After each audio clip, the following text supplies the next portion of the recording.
Hello all. So welcome to the next video about the article of the week. Today we shall be discussing an article written by C. Raja Mohan in the Indian Express on the date 19th of June in the Indian Express, titled Be Self-Assured, Don't Overreach. Again, in this article, C. Raja Mohan, he is also talking about the challenges that can be faced by Modi 3.0. He has talked about specific 5 set of challenges. Yesterday, we also saw Professor Mattu. He was talking about another set of challenges. So in your notes, what you need to do is that from Professor Mattu, you take 1 or 2 challenges. From C. Raja Mohan, take another set of 1 or 2 challenges, so that in your notes, there is diversity of scholar as well as the diversity of views. Okay. So what C. Raja Mohan is talking about, he is saying that if we look at 2014 or 2019, when Modi 1.0 or Modi 2.0 came into power, the global structure is starkly different from what it was then. There is too much fragmentation. So that is why there are a new set of challenges that the government shall be facing, and later on he has gone on to suggest that what are the steps that government can take to tackle these challenges, and at the same time he suggests that the government should not go for the rhetorics like multipolarity or multilateralism. Rather, the focus should be that to leverage the India's global engagement or India's increasing global profile for the purpose of well-being of the people of India. Okay. So that is why, as I said, he has said in the beginning, the first paragraph itself, that the international system is different what it was in 2014 or 2019, and there have been deep structural changes within the international system. Just look at 2014 or 2019. At that time, though China was a challenger, but it was not this big a challenger. In 2014, Russia went for occupying Crimea, but even at that time, tensions were not this much. And today, because of Russia's military actions in Ukraine, China and Russia, they have come together. So when we look at the Western world, it is polarized, it is divided.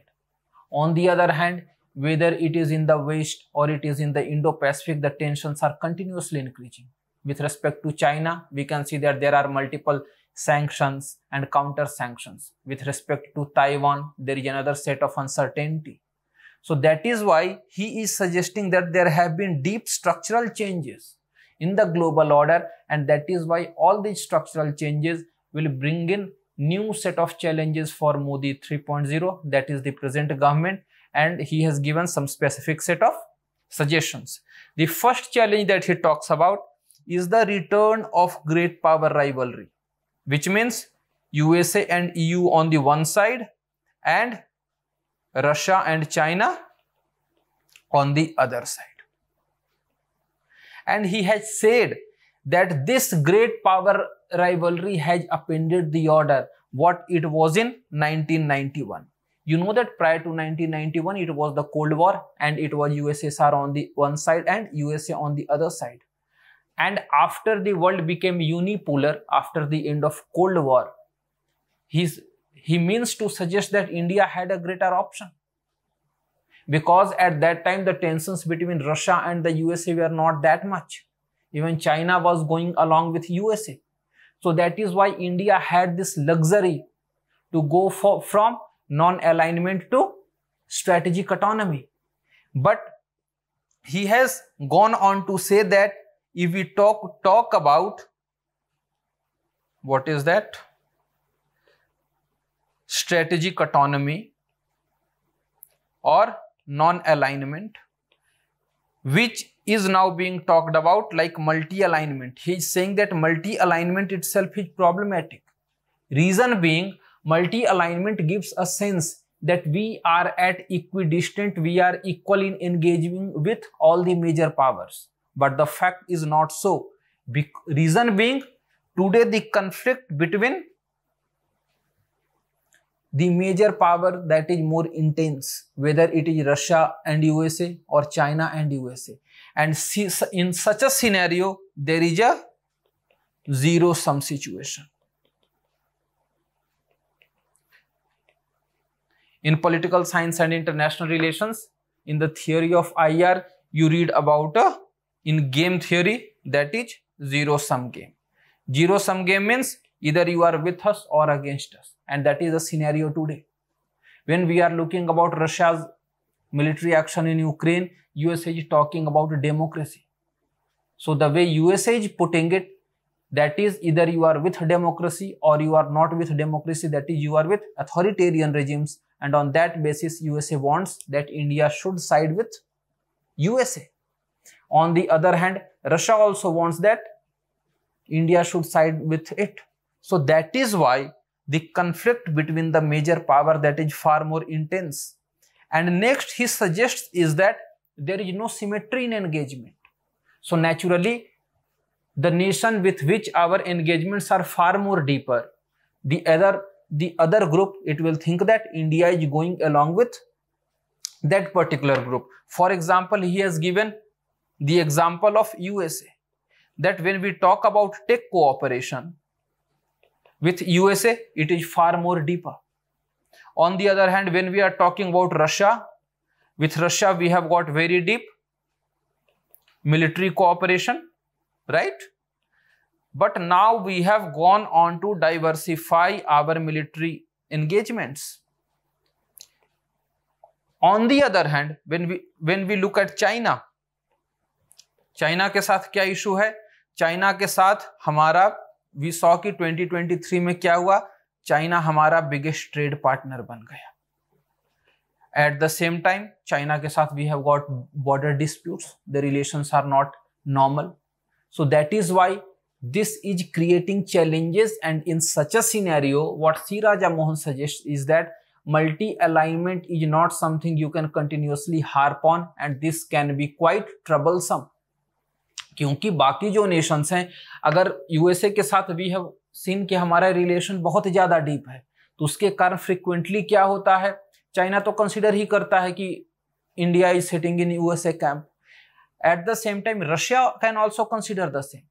And that is why जब Sergei Lavrov he was handling the relationship, उस समय we had seen कि India Russia की relationship के बीच में tension आया था, and later on it was President Putin himself who took over the reins of India-Russia relationship when he came to the visit, the annual visit between Indian PM, annual meeting between the Indian PM and the Russian President, and it was after that the relationship start becoming smooth.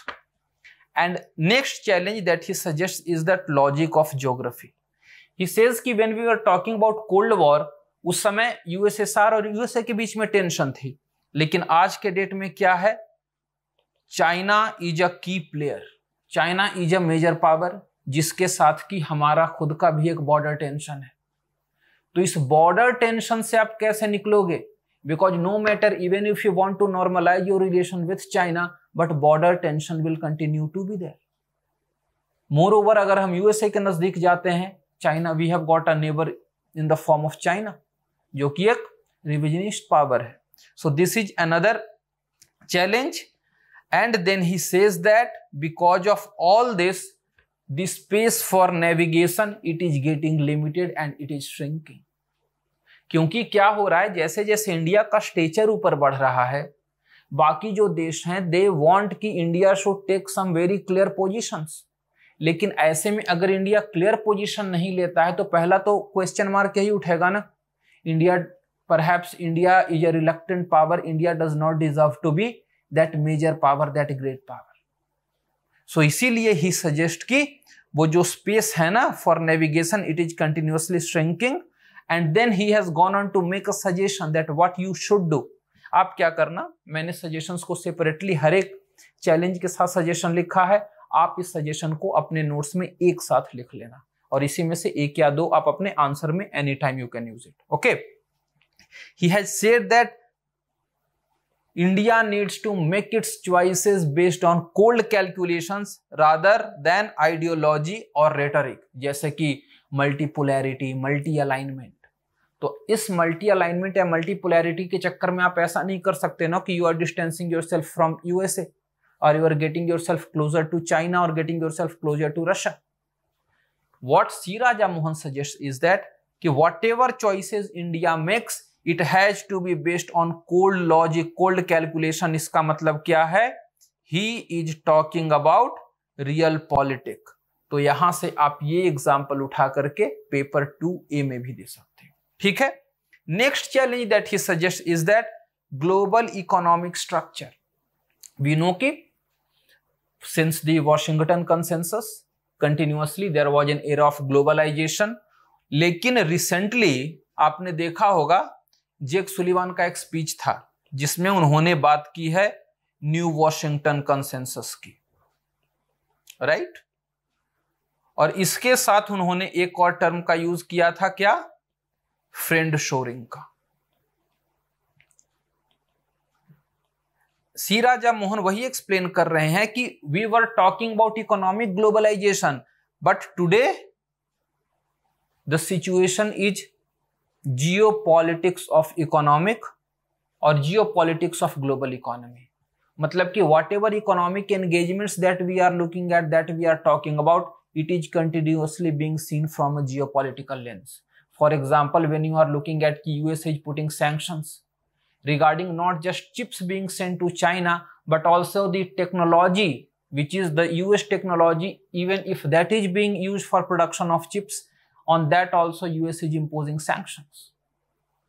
When we are looking at EU, which is in the process of imposing sanctions on China with respect to electronic vehicles. So ultimately it is not about economy, it is not just about protectionism, it is primarily about geopolitics. तो यहाँ पे you can always talk about New Washington Consensus. तो वही ये कह रहे हैं कि अब तक इंडिया ने कोई वैसा ज्योग्राफी को चूज किया नहीं है कि ठीक है we have to be remain deeply engaged with USA या फिर विथ चाइना और Russia, but at the same time हमने क्या किया है? हमने ये बात किया है ना, when we are supply chain resilience initiative, right? So these are some of the initiatives we have also taken, and regarding that C Raja Mohan suggest that इसको बेनिफिट उठाने के लिए India needs to go for domestic economic transformations. For example, जब बात आपकी हो रही है चाइना +1 की या फिर nations they are looking away from China, तो it is India which is provides USA और other companies with such a big market with such a big middle class. लेकिन समस्या कहां रही है? Those companies they are going to Thailand, they are going to Indonesia, they are going to Vietnam. Why? Because the important economic reforms that had to be taken, they have not yet been taken. So इसके कारण ये जो change आया है in the global economic structure, India has not been able to pursue its benefits. So that is why C. Raja Mohan suggests that India needs to go for those domestic economic transformations. Then third that he talks about is technological revolution. क्योंकि now technological revolution, it has also become a part of great power competition. For example, just now I talked about chips or chips manufacturing technology, or even EVs, even quantum computing, even in case of space. So all that is part of great power competition. हमने क्या है? हमने USA के साथ we have got for initiative on critical and emerging technologies. Apart from that, we are engaging in the same manner with the European Union regarding green technologies. So इसके regarding what India needs to do as per C. Raja Mohan is that जो हमारे advanced science and technological sector के जो government monopolies हैं, जो state monopolies हैं ना, इनको मॉडर्नाइज करने की जरूरत है। For example, when you are talking about TIFR, when you are talking about BEL, व्हेन यू आर टॉकिंग अबाउट ECI। सो एक तो है क्योंकि इंडिया के साथ इशू है कि the private sector it is not continuously and sufficiently investing in the emerging technologies. तो प्राइमरीली जो सारा इन्वेस्टमेंट है वो गवर्नमेंट के साइड से जाना है। जब गवर्नमेंट के साइड से जाता है, it goes to the government organizations, the PSUs, the state monopolies. So in such a case, for state monopolies to be capable of using those funds and being able to compete globally, there is a need for modernization. ठीक है?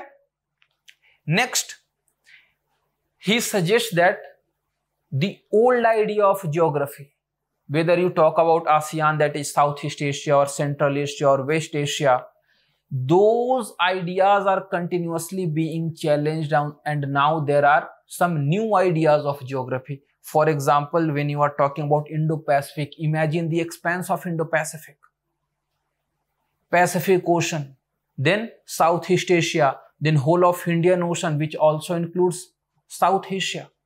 So this has become a new geography. Or for that matter, when you are looking at IMEC corridor, which means IMEC means what? South Asia is being connected to Europe via West Asia, and something like Suez Canal, it is being bypassed. So he says that India has taken use of this, but what is needed is that India needs to invest its resources, whether it is political or it is diplomatic or it is economic or it is strategic, all sort of resources, so that engage with all these newly emerging geography, whether it is Africa or Middle East or Southern Europe. For example, जब आप बात कर रहे हो Chennai Vladivostok corridor की बात कर रहे हो, it means रशाज फॉरेस्ट के साथ you are directly connecting South Asia. Or when you are talking about INSTC, International North-South Transport Corridor, तो वहां पे आप क्या कर रहे हो, आप ईस्टर्न यूरोप को साउथ एशिया के साथ कनेक्ट कर रहे हो. तो when you are able to leverage all this, तो उसके इसमें क्या हो सकता है कि सपोज करो श्रीलंका को यूज ट्रेड करना है विथ ईस्टर्न यूरोप या फिर eastern part of far east of Russia, तो वहां पे whether it is Sri Lanka or it is Bangladesh or it is Maldives or it is Nepal, India can be that conduit कि वहां से सारे का सारा goods it came to Mumbai or it came to Chennai, and from there you are sending to all these geographies. So that is what he is suggesting, that all these emerging new geographies, India needs to take benefit of that. Okay? And last one, and this is very important. He says that tone down the rhetoric of rise. Continuously you are listening that India becoming Vishwa Guru, then India is going to be the third largest economy. It is a fact that India is going to be the third largest economy. But simultaneously he says that your GDP will be roughly around $4 trillion, which is presently, and presently your GDP per capita is just around $2,800. So rather than talking about that rhetoric, look inwards and ensure that you, whatever resources you can gather, you try to invest inwards so that you can improve the living standard of your people. क्योंकि अगला issue क्या है कि for example, if this rhetoric start becoming far more serious, it may so happen that the Western powers who dominate the narrative, they might start looking at India as a threat, and to a certain extent they are also looking at it, because they always wanted India to be that post-colonial subservient nation. तो उस case में भी ये कहते हैं कि ये rhetoric को थोड़ा लिमिट करो, सो दैट कि आपको और आप अपना स्पेस क्रिएट करो, और उसके बाद फिर आप जो भी होता है ना उस ग्लोबल इन्फ्लुएंस को डोमेस्टिक प्रॉस्पेरिटी और इक्विटी के लिए, और साथ ही साथ इन्होंने चैलेंज में बोला है कि ये जो इतनी ज्यादा इनइक्वालिटी बढ़ रही है उसे भी तो आपको टैकल करना है. सो इसीलिए इन्होंने बात किया डोमेस्टिक प्रॉस्पेरिटी और इक्विटी के लिए. और लास्ट में इन्होंने सजेशन दिया है कि एक तो India should stop its overreach, I mean India should not go for overreach, क्योंकि अगर हम पास्ट में भी देखें, whether it is Mughal empire और इट इज नंद एम्पायर और even it is about Alexander, why did they collapse? They collapse because they went for overreach beyond what they could govern effectively. And simultaneously, he had said that stop overestimating your strength and underestimating the challenges. This could be costly. तो यहाँ पे regarding suggestion, you can also add this in your notes. यहाँ से या तो आप यहाँ से स्टेटमेंट ले लेना, या फिर डायरेक्टली जो सबसे लास्ट का जो पैराग्राफ है ना, उसका ये 2 स्टेटमेंट आप आर्टिकल से उठा लेना, ठीक है। अब उसके आगे देखो, सपोज करो ये किस तरह के क्वेश्चन में ये बेनिफिशियल हो सकता है, दिस कंटेंट, और इस कंटेंट को जो कल हमने डिस्कस किया था उसके साथ भी एसोसिएट कर लेना, ओके।